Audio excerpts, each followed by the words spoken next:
तलबा व तालिबात Farooq foundation online school के ज़रिए यकसा निसाब के मुताबिक तालीम हासिल करें। अगर हमारी वीडियोस पसंद आएँ तो चैनल को सब्सक्राइब करें और दोस्तों के साथ शेयर करें और बेल आइकन को लाजमी प्रेस करें ताकि आने वाली नई तालीमी वीडियोस आपको मिल सके। Bismillahirrahmanirrahim. Assalamu alaikum dear students. I'm Faisal. I'm here to represent recording number 19, class 8, general science chapter number 4, pollutants and their effects on environment. सबसे पहले बच्चा आपके लिए एक छोटा सा मैसेज कि ऑनलाइन क्लास ऑनलाइन स्कूल के जरिए आप तालीम हासिल करके अपने तालीमी इम्तिहानात में अच्छे मार्क्स हासिल कर सकते हैं। आप अपनी तालीम और उम्र के हिसाब से मज़ीद तालीम हासिल करें और अपने पेरेंट्स को मोबाइल फ़ोन या कंप्यूटर पर जैसे आसानी हो उनको हमारी तालीमी वीडियोस के ज़रिए तालीम हासिल करने के लिए रिक्वेस्ट करें और कोशिश करें कि डेली आपने 1 से 2 घंटे लाजमी ऑनलाइन क्लासेस ज्वाइन करनी है। इसका ये फ़ायदा होगा कि जब आप पेपर्स की तैयारी करेंगे आपके कंसेप्ट अच्छे होंगे, आपका सिलेबस कवर होगा और आप अच्छे मार्क्स हासिल कर सकते हैं। आप हमारे प्लेटफॉर्म पर फ्री ऑफ कॉस्ट बगैर किसी फीस के मुफ्त तालीम हासिल कर सकते हैं। हमारे प्लेटफॉर्म पर फर्स्ट क्लास से 10th क्लास से तमाम सब्जेक्ट की तालीमी वीडियोस मौजूद हैं जो आपको YouTube channel Farooq foundation online school पर आसानी से मिल जाएगी। लेक्चर रिकॉर्डिंग नंबर 19 में हम देख चैप्टर नंबर 4, लास्ट टाइम हमने ओजोन डिप्लीशन के बारे में पढ़ा था। आज हम मजीद ह्यूमन एक्टिविटीज से जो इन्वायरमेंट पर असर हो रहा है उसके बारे में मजीद डिस्कशन करेंगे। हमारा आज का टॉपिक है ग्लोबल वार्मिंग। ग्लोबल वार्मिंग क्या है ये हमने आगे डिस्कस करना। आपने नोट किया होगा कि पिछले साल की निस्बत इस साल गर्मी जो ओवरऑल जो गर्मियों में टेम्परेचर था वो पहले से ज्यादा था। तो ये हर साल इसी तरह बढ़ रहा है। ये किसकी वजह से है? ग्लोबल वार्मिंग की वजह से। ग्लोबल वार्मिंग क्यों हो रही है? पॉल्यूशन की वजह ज्यादा है और ह्यूमन एक्टिविटीज जो जहरीली गैसेस जो एटमॉस्फेयर पर जा रही है उन सब का ये इसी से connection. Due to human activities के ह्यूमन एक्टिविटीज की वजह से लाइक बर्निंग ऑफ फ्यूल का जलना etcetera the amount of greenhouse gases is increase in the atmosphere. This speeds up the greenhouse effect. मैंने कहा ना गैसेस तो पहले से ही ऑलरेडी प्रेजेंट थी लेकिन क्या हुआ कि उसकी कंसंट्रेशन ज्यादा हो गई। जब उसकी कंसंट्रेशन ज्यादा हुई तो कौन सा इफेक्ट ज्यादा होने लगा? ग्रीन हाउस इफेक्ट ज्यादा होने लगा। तो कहते हैं the increasing rate of greenhouse effect and ozone depletion is increasing the average temperature of the earth. As a result the earth globe is getting warmer. This is called global warming. देखो क्या है global warming की main reason. उसने क्या कहा है कि the increasing rate of greenhouse effect, कि जो ग्रीन हाउस इफेक्ट का ज्यादा रेट इंक्रीज होना, and ozone depletion is increasing the average temperature of the अर्थ। ये दोनों क्या कर रही हैं कि जो एवरेज टेम्परेचर है अर्थ का वो इजाफा कर रहे हैं। For example for 40 degree centigrade मिसाल के तौर पर एक नॉर्मल टेम्परेचर था अर्थ का, फॉर एग्जांपल मिसाल के तौर पर। लेकिन क्या हुआ? ग्रीन हाउस इफेक्ट का रेट ज्यादा होने लगा, ओजोन डिप्लीशन का रेट ज्यादा होने लगा और इसके नतीजे में क्या हुआ कि जो एवरेज टेम्परेचर है अर्थ का वो 40 से होकर 45 तक आ गया। तो ये जो 45 डिग्री सेंटीग्रेड हुआ as a result the earth globe is getting warmer, कि वो ज्यादा गर्म से गर्म होती जा रही है। इसे इसलिए कहते हैं इसे this is called global warming. तो ये ग्लोबल वार्मिंग की डेफिनेशन आ जाएगी। As the earth globe is getting warmer, this is called global warming। ये किसकी वजह से हुआ? मैंने कहा ग्रीन हाउस इफेक्ट का रेट ज्यादा हुआ, ओजोन डिप्लीशन का रेट ज्यादा हुआ, जिसके नतीजे में ओवरऑल एवरेज टेम्परेचर है वो अर्थ का इंक्रीज हुआ ड्यू टू ग्लोबल वार्मिंग। अब क्या होता है ग्लोबल वार्मिंग से? The ice in the polar regions, ये जो आइस है पोलर रीजन्स के अंदर एंड एट द माउंटेन्स और पहाड़ों पर मेल्ट, वो पिघलना शुरू हुई। जाहिर सी बात है जब टेम्परेचर ज्यादा होगा तो वार्म हीट ज्यादा होगी, टेम्परेचर एनर्जी हीट एनर्जी ज्यादा होगी, तो उससे क्या होगा जो पहाड़ों के ऊपर जो बर्फ जमी हुई थी वो क्या होगा? पिघलना शुरू हो जाएगी। Melts at a greater rate, और ज्यादा पहले वो एक एक मुनासिब टाइम पर वो पिघलती थी, एक मुनासिब टाइम पे वो पिघलती थी, जिससे ना सैलाब आने का खदशा होता था और इस लेकिन अब क्या हो रहा है कि टेम्परेचर ज्यादा हो रहा है, टेम्परेचर ज्यादा हो रहा है, जिसकी वजह से वो जो पहाड़ों पर बर्फ है वो तेजी से पिघल रही है। दिस लीड्स, ये किसका बायस बनेगा? This leads to rise in the level of sea water. जब जाहिर सी बात है जितना ज्यादा जितनी ज्यादा बर्फ पिघलेगी उतना ज्यादा पानी वो सी वाटर हमारे रिवर्स के अंदर जाएगा, विच क्रिएट्स फ्लड, जो कि किसका बायस बनेगा? सैलाब का बायस बनेगा in low lying coastal area. तो वो कहते हैं due to global warming the ice in the polar regions and at the mountains melts at a greater rate. This leads to rise in the level of sea. इससे क्या होता है, जो सी water का लेवल है वो बढ़ जाता है, which create, जो क्या किसका बायस बनेगा? फ्लड्स का, सैलाब का बायस बनेगा। So the climate of many regions of the world is also changing due to global warming. ये जो आबो हवा है दुनिया की, जो आबो हवा है, जमीन की जो आबो हवा है वो चेंज हो रही है, किसकी वजह से? ग्लोबल वार्मिंग की वजह से। The global warming is thus a threat to the life on the earth. यही वजह है कि ग्लोबल वार्मिंग अगर इस तरह होती रही तो ये एक थ्रेट होगा, क्योंकि जब ग्लोबल टेम्परेचर ज्यादा होगा, पानी ज्यादा खुश्क होगा, ठीक है, और कहत साले का ज्यादा, ये जो हमारे थर वाले जो डेजर्ट इलाके हैं वहां पर कहत साले का ज्यादा रुझान देखने में आएगा। तो ग्लोबल वार्मिंग इसलिए हमारे लिए नुकसानदेह है। ग्लोबल वार्मिंग अब समझ आएगी, ग्लोबल वार्मिंग का मतलब है ओवरऑल जो जमीन का टेम्परेचर वो बढ़ जाए, इसको हम क्या कहते हैं? Global warming. ग्लोब कहते हैं अर्थ को, ग्लोब हो गया ना, अब ओवरऑल उसका एवरेज टेम्परेचर क्या हो जाए? ज्यादा हो जाए, वो क्या कहलाता है? ग्लोबल वार्मिंग कहलाता है। ये किसकी वजह से होता है? ये इसकी वजह से होता है कि ग्रीन हाउस इफेक्ट का रेट ज्यादा हो रहा है, ओजोन डिप्लेशन का भी रेट क्या हो रहा है? ज्यादा हो रहा है, जिसके नतीजे में एवरेज टेम्परेचर ज्यादा हो रहा है। नेक्स्ट अगर हम बात करें पेज नंबर 53 पर, वो कहता है, अगर हम इसमें page number 52 sorry page number 52 पर आए तो एक इंफॉर्मेशन शेयर की गई है, इंटरेस्टिंग इंफॉर्मेशन है। Burning of fuels release millions of tons of carbon dioxide into the environment each year। कि जो फ्यूल हम जला रहे हैं ये रिलीज कर रहा है millions of tons of carbon dioxide, यानी इतनी ज्यादा कार्बन डाइऑक्साइड हम क्या कर रहे हैं? रिलीज कर रहे हैं। तो अब देखो कार्बन डाइऑक्साइड एक ग्रीन हाउस गैस है, अगर वो इंक्रीज हो रही है तो वो क्या करेगी? एटमॉस्फेयर पर उसकी कंसंट्रेशन ज्यादा हो जाएगी, वो ज्यादा हीट एनर्जी कैप्चर करेगी और वो एटमॉस्फेयर के पर ही वो हीट रहेगी। जब वो हीट रहेगी तो एज अ रिजल्ट क्या होगा? टेम्परेचर बढ़ेगा, टेम्परेचर बढ़ेगा तो ग्लोबल वार्मिंग होगी, और ग्लोबल वार्मिंग से फिर हमारे फ्लड, सैलाब वगैरह का भी ज्यादा खदशा होता है। Explain the effect of global warming on the life of earth. ये आपके लिए एक छोटी एक्सरसाइज है, ये मैंने अभी कुछ इफेक्ट भी बताया, तो ये आपने खुद देखना है कि ग्लोबल वार्मिंग के इंसानी जिंदगी पे क्या असरात हैं। आप इसमें सैलाब का जिक्र कर सकते हैं, आप कहत साली का जिक्र कर सकते हैं, तो ये आप चीजें इसमें देखेंगे। आगे हम चलते हैं एसिड रेन। एसिड रेन क्या है? हमने जो लास्ट चैप्टर था उसमें डिस्कस किया था कि सल्फर डाइऑक्साइड गैस और ऑक्साइड्स ऑफ नाइट्रोजन बारिश के पानी में डिसॉल्व हो जाती है। जब वो डिसॉल्व हो जाते हैं तो वो किस फॉर्म में? एसिड रेन की फॉर्म में जमीन पर आती है। तो कहता है sulphur dioxide and oxides of nitrogen are present in the atmosphere। वो कहता है sulphur dioxide and oxides of nitrogen are present in the atmosphere। ये हमें पता है एज एयर पॉल्यूटेंट, ये एयर पॉल्यूटेंट के तौर पर एटमॉस्फेयर पर प्रेजेंट हैं ये दो गैसेस, ठीक है। They get dissolve in water, ये वाटर के अंदर क्या हो जाती है? डिजॉल्व हो जाती है वेपर्स में, इन क्लाउड्स, बादलों के अंदर, and turns into acids like sulphuric acid and nitric acid. Sulphur dioxide है तो सल्फ्यूरिक एसिड, और ऑक्साइड ऑफ नाइट्रोजन है तो नाइट्रिक एसिड। तो ये एसिड के फॉर्म में क्या होती है? बारिश ये जमीन तक आती है। These acids make the rain water acidic. यही एसिड क्या करते हैं? अब वो ये कह रहा है कि ये एटमॉस्फेयर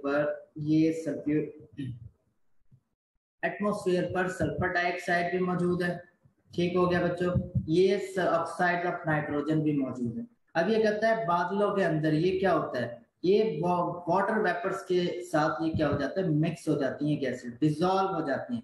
अब ये कौन सी डिजोल्व होकर जो सल्फर डाइऑक्साइड है वो कौन से क्या बन जाएगा, सल्फ्यूरिक एसिड बन जाएगा। सल्फर डाइऑक्साइड वाटर वेपर्स के साथ मिलकर, मैं वाटर वेपर को W लिख रहा हूँ, वाटर के साथ मिलकर ये क्या बना देते हैं, सल्फ्यूरिक एसिड H2SO4। ये सल्फ्यूरिक एसिड H2SO4 जिसे हम कहते हैं ये बना। अब ये एक एसिड है, अब ये क्या होता है, ये सल्फ्यूरिक एसिड अब ये बारिश के पानी से अब ये एसिड रेन की फॉर्म में जमीन पर आता है। इसी तरह जो ऑक्साइड ऑफ नाइट्रोजन है ये वाटर वेपर्स में डिसॉल्व होकर ये बन जाता है नाइट्रिक एसिड। ये क्या बन जाता है बच्चों, नाइट्रिक एसिड। अब ये क्या होता है, दीज एसिड्स, अब यही ये जो एसिड है ये बारिश के पानी में मिल जाएंगे, ये इस तरह बारिश के पानी में मिल जाएंगे और ये फिर बारिश के साथ आएंगे। जब ये बारिश के पानी में ये एसिड मिलेंगे तो क्या बारिश का पानी एसिडिक होगा या नहीं, जाहिर सी बात है जब एसिड पानी में मिलेगा तो वो क्या हो जाएगा, एसिडिक हो जाएगा। तो ये एसिड रेन होती है, acidic rain. These acids make the rain water acidic। अब वो कहता है इफेक्ट क्या है एसिड रेन का, क्या नुकसान, वो कहता है the effects of acid rain on animals, plants and buildings are shown in figure 4.9। इस 4.9 में ये रेन के इफेक्ट है। ये कहता है fish killed by acid rain water, ये जो मछलियां हैं अगर एसिड वाटर अगर ये हो तो ये मछलियां क्या होती है, मर जाती हैं। इतना इफेक्ट्स ऑफ एसिड। और ये अगर हम इसमें बात करें तो ये अब वो कहता है कौन कौन से इफेक्ट ये एसिड रेन से हो सकते हैं। एक तो मछलियों के मरने की वजह भी एसिड रेन हो सकती है। अब है effects of acid rain on trees, trees के ऊपर भी क्या करते हैं, एसिड रेन का ज्यादातर असर होता है दरख्तों के ऊपर। इसके अलावा stone work erosion caused by acid rain, जो ये जो स्टोन वर्क होता है ये पत्थरों वाला वर्क होता है, अगर उसके ऊपर एसिड रेन पड़ती है तो वो उसको भी क्या कर देता है, डैमेज कर देती है। इसी तरह corrosion of metal scarred by, कोई भी मेटल हो उसको जंग लगना, क्रोजन होना, वो भी एसिड रेन की वजह से है। तो एसिड रेन इसलिए जहरीली होती है कि ये जो सल्फर डाइऑक्साइड गैस है ये नाइट्रोजन ये वाटर वेपर्स में मिलकर एसिड बनाती है। सल्फर डाइऑक्साइड क्या बनाएगी, sulphuric acid. Oxides of nitrogen क्या बनाएंगे, नाइट्रिक एसिड। अब ये एसिड बारिश के पानी में क्या हो जाता है, डिसॉल्व होकर ये जमीन पर आते हैं। तो ये जब बारिश के पानी में ये डिसॉल्व हो जाते हैं तो ये बारिश क्या हो जाती है, एसिड रेन हो जाती है, तेजाबी बारिश हो जाती है। नेक्स्ट हम अपना जो इसका नेक्स्ट है, अब वो कहता है एसिड रेन।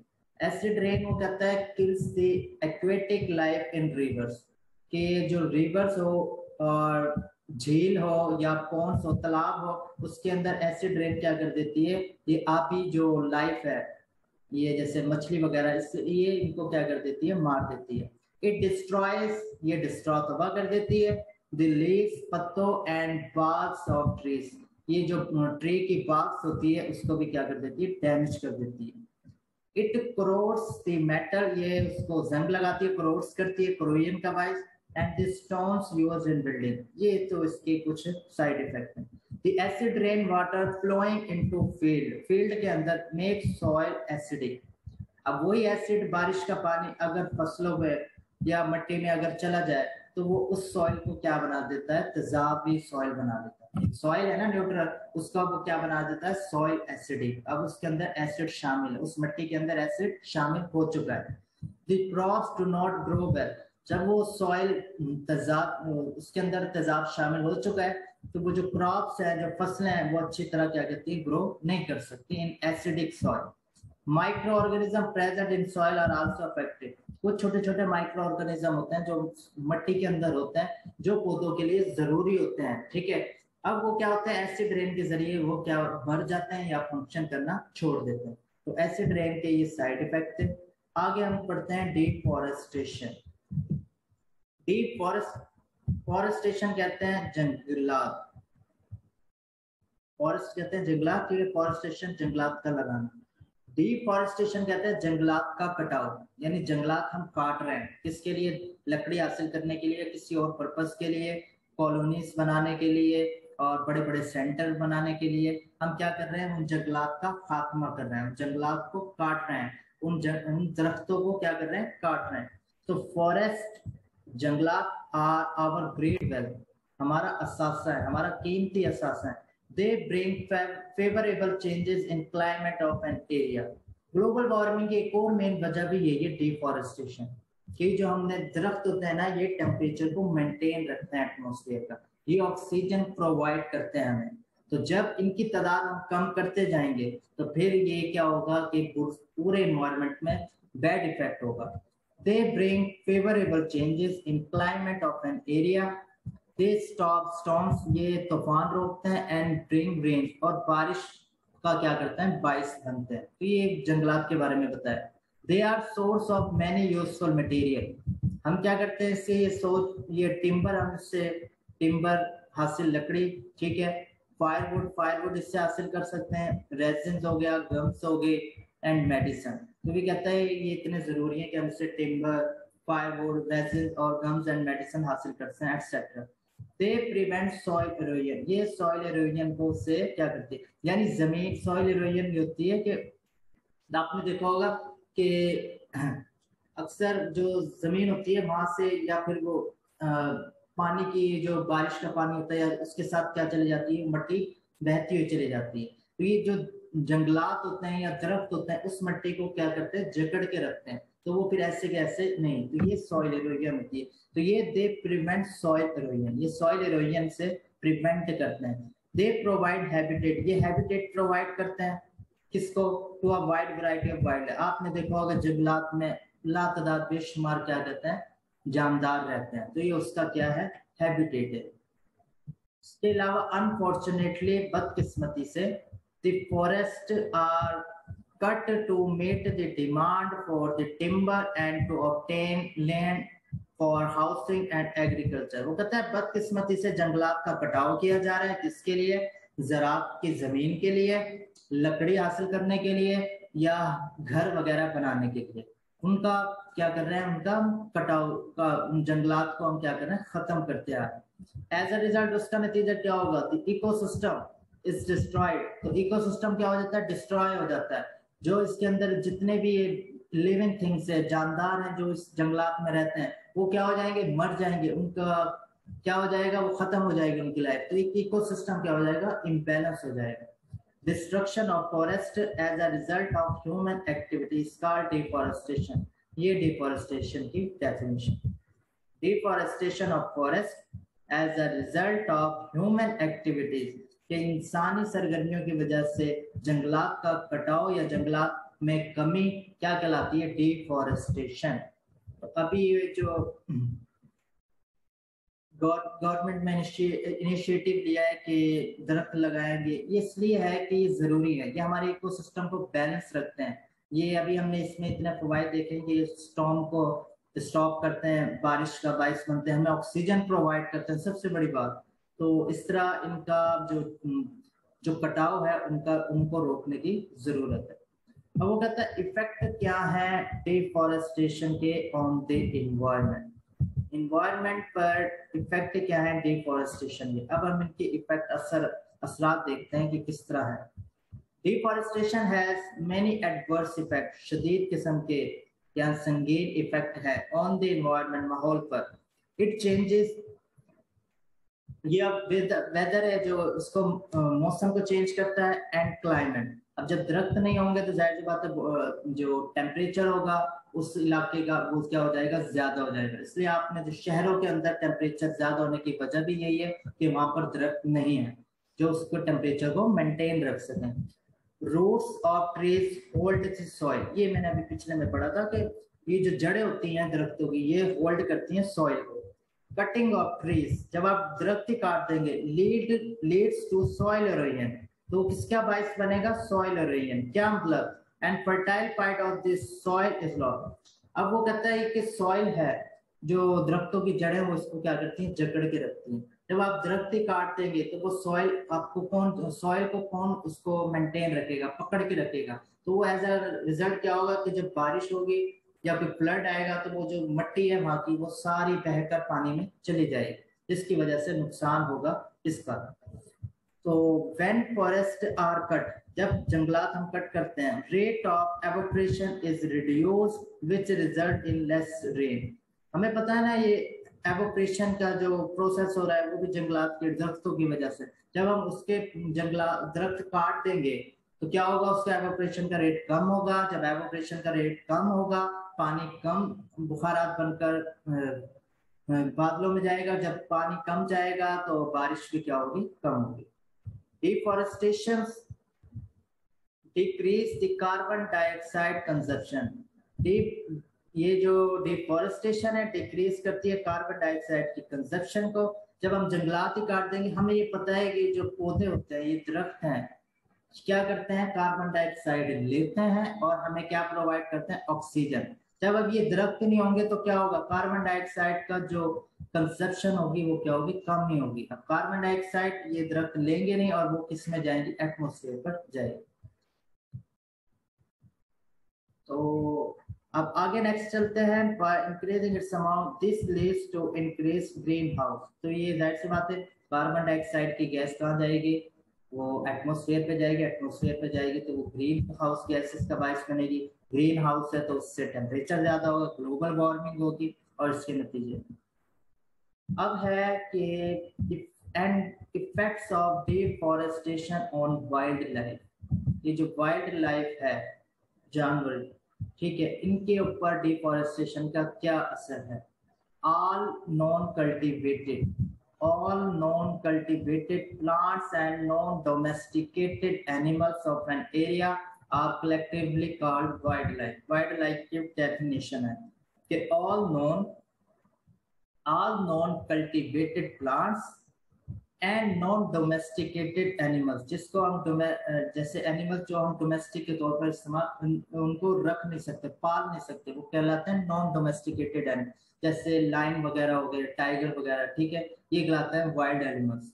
तो all non cultivated plants and non domesticated animals of an area are collectively called wild life. तो क्या कलेक्टिवली, प्लांट्स और एनिमल्स वो क्या कहलाएंगे, wild life. Deforestation destroys the habitats of wild life. अभी हमने लास्ट पिछले पैराग्राफ में भी पढ़ा था कि जो डिफॉरेस्टेशन है वो क्या करती है, काफी जो जानदार है, लिविंग थिंग्स है, उनके हैबिटेट को, उनके रहन सहन को तबाह कर रही है। जब वो उनको फॉरेस्ट ही नहीं मिलेगा तो वो कहाँ पर रहेंगे, एज अ रिजल्ट वो क्या हो जाता है, उनकी डेथ हो जाती है, एक्सटिंक्ट हो जाते हैं, ठीक है। The extinction risk of wild life increase while the natural balance maintained by the live wildlife system। Extinction कहते हैं जो नापैद हो जाना। तो जाहिर सी बात है, जब उनके पास फॉरेस्ट नहीं होगा, उनके रहने की जगह नहीं होगी, तो वो क्या करेंगे, अल्टीमेटली मर जाएंगे, उनकी डेथ हो जाएगी और जिससे पूरा इकोसिस्टम इम्बैलेंस हो जाए।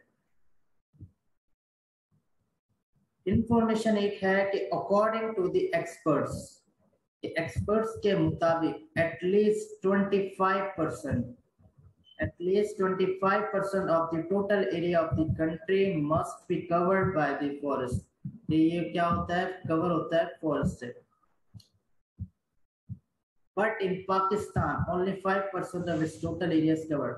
कि according to the at least 25 के 25% आपका जो मुल्क का जो रकबा है वो तकरीबन जंगलात पर मुश्तमिल होना चाहिए इकोसिस्टम को मेंटेन करने के लिए। लेकिन पाकिस्तान के अंदर सिर्फ 5% हिस्सा रह गया जो कवर है, फॉरेस्ट है। बाकी सारे मतलब जंगलात का कोई नामो निशान नहीं, सिर्फ 5%। Do you know human activities have increased the proportion of carbon dioxide in air from 0.03 यानी पहले एटमॉस्फेयर पर कार्बन डाइऑक्साइड की कंसंट्रेशन थी 0.03%। अब वो ह्यूमन एक्टिविटीज की वजह से, हार्मफुल गैसेस की वजह से, तो वो उसकी कितनी हो गई है, 0.04%। देखो इंक्रीज हुई है 100 सालों के दौरान। Scientist this is trend in country. अगर साइंसदान कहते हैं अगर ये ऐसा चलता रहा तो ये एक होलनाक ये खबर होगी और एनवायरनमेंट के लिए ये अच्छा साबित नहीं होगा। नेक्स्ट हम कहते हैं, नेक्स्ट हमारा टॉपिक है लैक ऑफ नेचुरल रिसोर्सेज। कि लैक ऑफ, कमी कहते हैं लैक को, नेचुरल रिसोर्सेज कुदरती वसाइल की कमी। Resources are the minerals, materials, resources ऐसे मटेरियल्स हैं in the environment that are ready for human use. तो किसके लिए रेडी रहते हैं? ह्यूमन यूज के लिए। हम इंसान जो होते हैं वो कुदरती वसाइल यूज करते हैं, जैसे कोल हो गया, नमक, ये सारे कुदरती वसाइल है। Use in future fossil fuels, coal, natural gas, oil, mineral, trees, animals, water et cetera are natural resources. कुछ नेचुरल रिसोर्सेज के नाम बताया उसने, फॉसिल फ्यूल्स हो गया, मिनरल्स हो गए, ट्रीज हो गए, एनिमल्स हो गए, वाटर हो गया, ये सारे क्या है? नेचुरल कुदरती वसाइल है। The resources on earth are limited।